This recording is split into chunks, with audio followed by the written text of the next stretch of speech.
지켜야 된다는 생각밖에 없었어요. 천국보다 아름다운이 결말을 향해 가면서 드라마의 미스터리가 본격적으로 드러나고 있습니다.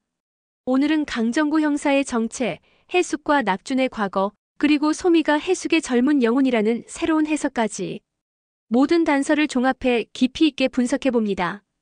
8화와 예고편을 보면 소미가 아이를 바라보며 깊은 슬픔에 잠기는 장면이 인상적으로 그려집니다. 이 모습은 소미가 생전에 사랑하는 아이를 잃었던 아픔과 그리움이 아직도 그녀의 마음속에 남아있음을 조용히 보여줍니다. 또한 강정구에게 매달리며 절규하는 장면, 그리고 경찰들이 산을 수색하는 모습이 이어지는데 이 수색 장면은 단순히 실종된 아이를 찾는 분위기라기보다는 무언가 시체를 찾는 듯한 무거운 분위기가 느껴집니다. 위로 미루어 볼 때 그 시체가 바로 보미의 자녀일 가능성이 높아 보입니다. 이러한 장면들은 보미가 겪었던 상실과 죄책감, 그리고 아직 풀리지 않은 과거의 상처가 천국에서도 그녀를 놓아주지 않고 있음을 암시합니다. 영등포 백상옥 강정구야. 이 한마디로 우리는 모든 퍼즐 조각을 이어붙일 수 있었습니다. 소미가 길거리에서 목을 조른 그 노인. 그는 바로 수십 년 전 실종 사건을 덮어버린 형사 강정구. 낙준은 그 이름을 듣자마자 떠오릅니다. 숲속에서 수색 중인 경찰 무리. 그리고 중심에 있던 젊은 강정구. 그 수색이 의미하는 건 단 하나.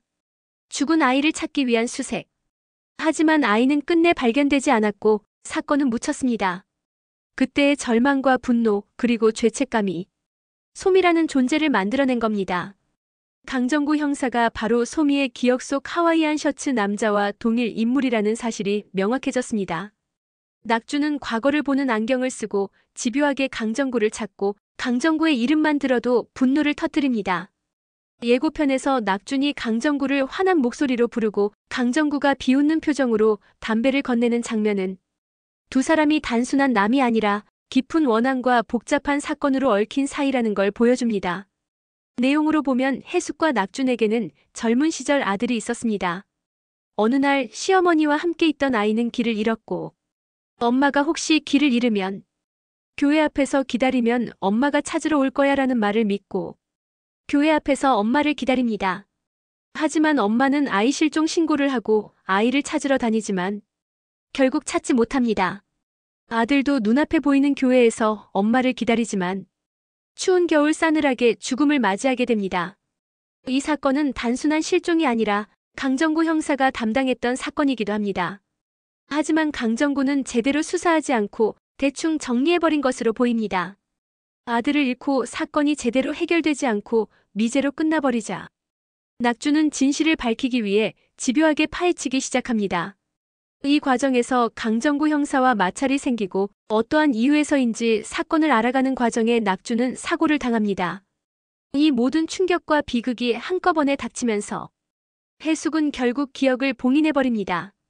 젊은 시절의 자신, 그리고 아들의 존재까지 모두 잊은 채 살아가게 된 것이죠. 시어머니 역시 시집살이 5년 만에 세상을 떠났다고 말했던 것을 보면 그 숫자에 의미가 있어 보입니다. 결국 시어머니가 손자를 잃어버려 자책하며 충격으로 돌아가신 것이 아닐까 하는 생각이 듭니다. 이러한 뇌피셜로 볼 때 지옥에 떨어질 소미를 구해준 낙준의 행동이나 소미가 낙준의 이름만을 기억하고 꽃반지를 선물하며 설레어하는 것이 이해가 됩니다. 그리고 그 젊은 시절 5살까지밖에 살지 못한 목사를 위해 음식도 해주고 고구마도 캐고 겉절이를 담그고 식혜를 마시며 함께 웃기도 합니다. 어느 때는 아픈 목사를 병간호하며 죽도 만들어줍니다. 아마도 이 설정은 이승에서 하지 못한 것들을 천국에서 모두 진행하는 것으로 보입니다. 만약 목사가 보미의 아들이라면 천국에서 해숙의 손자로 다시 만나는 셈이죠. 이런 설정은 드라마가 반복적으로 강조해온 천국에서 다시 만나는 가족, 인연의 완성이라는 메시지와도 맞닿아 있습니다. 9화 예고편 기억하시나요? 아마도 소미와 낙준이 이승에서 강정구 형사를 폭행한 건으로 인해 문제가 발생한 것으로 보입니다. 앞으로 어떤 내용으로 이루어질지 더 궁금해지네요. 여러분의 뇌피셜과 해석 댓글로 남겨주세요. 구독과 좋아요는 이 가족이 다시 웃을 수 있는 작은 응원이 될지도 모릅니다. 지금까지 천국보다 아름다운 뇌피셜 채널이었습니다. 감사합니다.